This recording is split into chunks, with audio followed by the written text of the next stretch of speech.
Greetings, ladies and gents, and welcome to this latest edition of Read TPOS, where I take old stories I've narrated and update into modern audio standards. This particular story is called The Feral Human, written by sci-fi. The bloodied stink of the arena was a familiar tang to Gornak, who had earned his freedom some 76 years ago.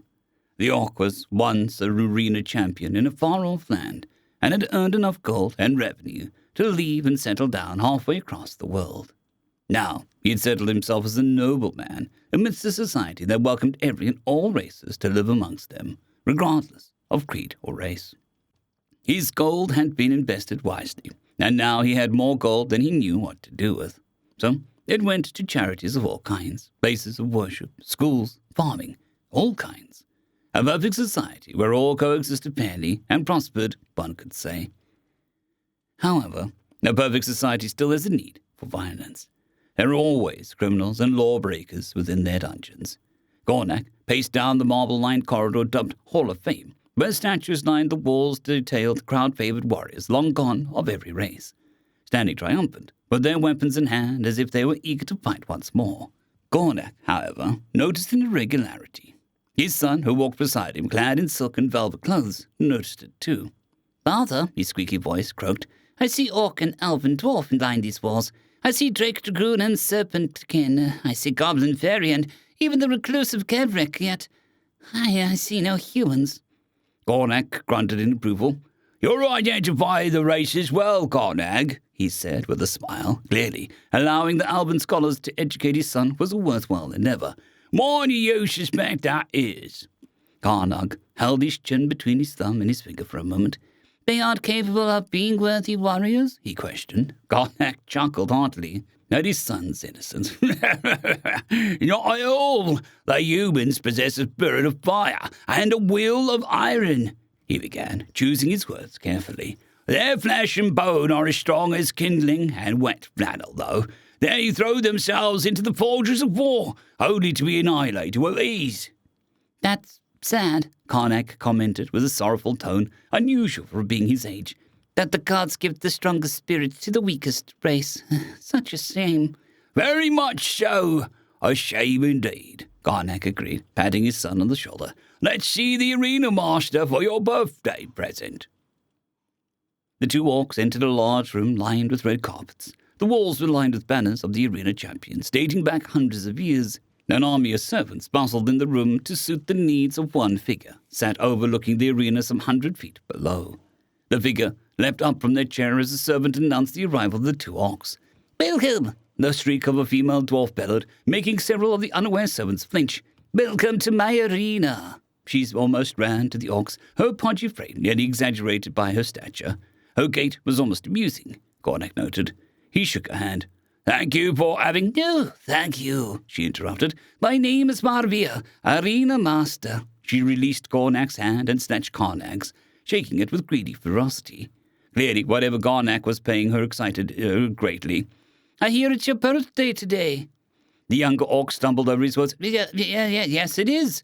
And I hear you're going to fund a warrior for a good fight today."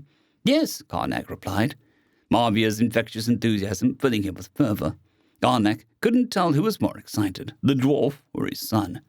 She linked her arm through his, their heights matching as she nearly dragged him away with Gornak in tow. "Let's go then, to the fighter pits." The three entered the sand-carpeted fighter pits, merely a set of administration cages, lining the stone walls with a large clearing at the center for sparring. The fighters were scattered around the room, some cleaning weapons, some practicing on the wooden sparring frames, others asleep in their cells.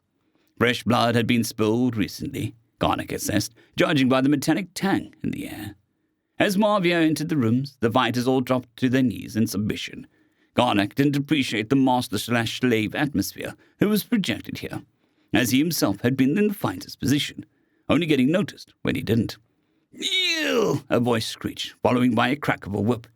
The three looked at the back corner suddenly. One of the guards, a Garvik, stood at the furthermost cage, his whip raised to strike again. "Kneel, dog!" "What gladiator refuses to acknowledge me?" Marvia asked. "It's the newcomer, mistress," the elven fighter instantly said. "He refuses to spar with us, or to train, or to eat. It has been this way for 2 days now." "Well," Marvia said, "we have one volunteer for your fight." she said to Karnak. "Spend some time with my fighters, and choose the one you wish to sponsor. If ye are victorious, he'll be earn his freedom," she finished, departing from the side of the young orc. "Gosh, there's so many," Karnak said quietly to his father as Marvia went to her fighters. "Who do I choose?" The fighters all rose and returned to their duties. "Whomever you deem fit," Karnak said. "I'll be with you as you walk around, so don't feel afraid," he added quietly. "I know how you feel." 2 hours later, Garnak and Kunak were stood alongside Marvia in a room. They looked out to the arena. Garnak's chosen warrior had been an orc who had been afflicted with lycanthropy, a disease that affected every race differently. To the lesser races, it turned them into rampant anthropomorphic wolves that would murder and slaughter when the full moon shone upon them. To orcs and other stronger races, it merely gave them a mane of hair and sharper canines, along with improving their sense of smell and sight. Garnak had been happy with his son's choice, as he had already planned for the victorious warrior to be employed directly into his service as his son's eternal bodyguard until death.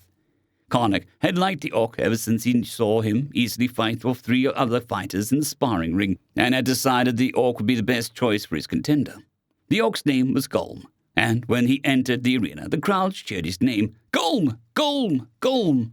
The cry echoed, and he raised his arms, holding a massive axe high into the air, roaring out in greeting. "You chose well," Marvia said to Karnak. "You have guaranteed him some freedom." "Thank you," Karnak replied. "I hope he fights well." The cheers turned to boos instantly as the second fighter was brought in. 2 guards dragged in a petulant fighter from earlier who didn't submit to Marvia, and tossed them to the arena of dirt. The fighter, a human female, rose up instantly as the 2 guards withdrew, tossing the human's weapons to the dirt as well. The human, clad in animal pelts, with a skin like tanned leather, lined with numerous scars, both from weapons and whips, snatched up the spear made from wood and bone, and a belt of several knives sheathed to it before readying herself for battle. "A human," Garnak commented. "A human was the one to refuse to bow. Brave." "Yes. She was brought in a couple of days ago when the local forest rangers caught her skinning animals and eating their flesh," Marvia commented grimly. "They say that she killed 3 of the rangers with the very spear, but another with her teeth, which I've been told are very filed to points. She didn't respond to questioning and only grunts and growls. According to background knowledge from my various predecessors, she is feral and from a tribe, not like the humans you and I know who live in the city." She pointed out the arena. "Listen, do they even abhor her existence?" Golem turned to the viewing dais, where Marvia stood. He raised his fist and slammed it to his chest in salute, a requirement by all fighters. The human didn't salute, instead choosing to snarl at the orc, baring her sharpened teeth in threat. The crowd cheered and cursed the feral human as she skulked the arena, spear in one hand, dagger held and reserved in the other. "Kill the feral glum," Marvia announced with a voice like thunder across the arena, instantly drowned out by the bloodthirsty screams of the crowd. He walked towards the human, who leapt at him with her spear. He caught her in mid-air and threw her aside. She crashed to the dirt and rolled onto all floors, leaping at him again with her spear. Again she was caught and thrown aside. The crowd laughed, not caring that the orc was toying with the human. Garnak scowled subtly. Jeering and laughing at the competitor was an easy way for them to go rogue. He'd seen an elf laughed at during his time as a fighter, and the elf turned his attention to the crowd instead of his opponent. He had leapt into the crowd and commenced a slaughter with his dual swords, slicing and killing over 100 audience members in a matter of minutes before he being slain by a hail of arrows from the guards. Garnak watched his golem advance on the human as she recovered to her feet, and swung his great axe in blindingly fast blows that gave little time for parrying or avoiding. He could barely keep up with the speed of Golem, as something wasn't quite right with the fight. He looked closer and saw the human was dodging with a smile on her face, laughing with a raspy beckon that dared Golem to speed up. The orc was falling straight into a trap, of which he didn't realize, but Marvia and Garnak did. One particular swing was so hard that when the human dodged it, Golem's axe struck into the ground and embedded itself deep within. Before the axe had finished traveling, the human launched a spear through Golem's foot and leapt at him. She clawed at his body and embedded her knife within his side over and over again, tearing open Golem's skin and armor as if it were cloth. Golem cried out and tried to move, but the spear in his foot anchored him to the floor and he lost his balance. He fell backwards to the dirt with the human still on him. She had left her knife on his side and began to claw at his face with powerful fingers. He tried his best to pull her off, but that merely encouraged her to fight harder. It wasn't until the human tossed one of Golm's eyes aside that Garnak knew that Golm had lost. His roars of anger had turned to cries of pain, and the crowd's bloodlust turned to chilled silence as the human bit into Golm's throat, pushing the orc's head down as she pulled up, ripping out a bloody chunk of spitting at his side. She rose up, her front covered in fresh blood of the slain orc. She ripped a knight and spear from the body and skulked to the center of the arena, looking around for the follow-up attack. The crowd was silent. The human was silent. It felt like the entire world had been silenced with Golm's death. The human broke the silence with that horrid raspy laugh, and soon it became a sickening bellow as she headed back to the gate she had been dragged out of. Gornak followed Karnag and Marvia hesitantly, wishing that Marvia's silence was from her fast pacing and nothing sinister.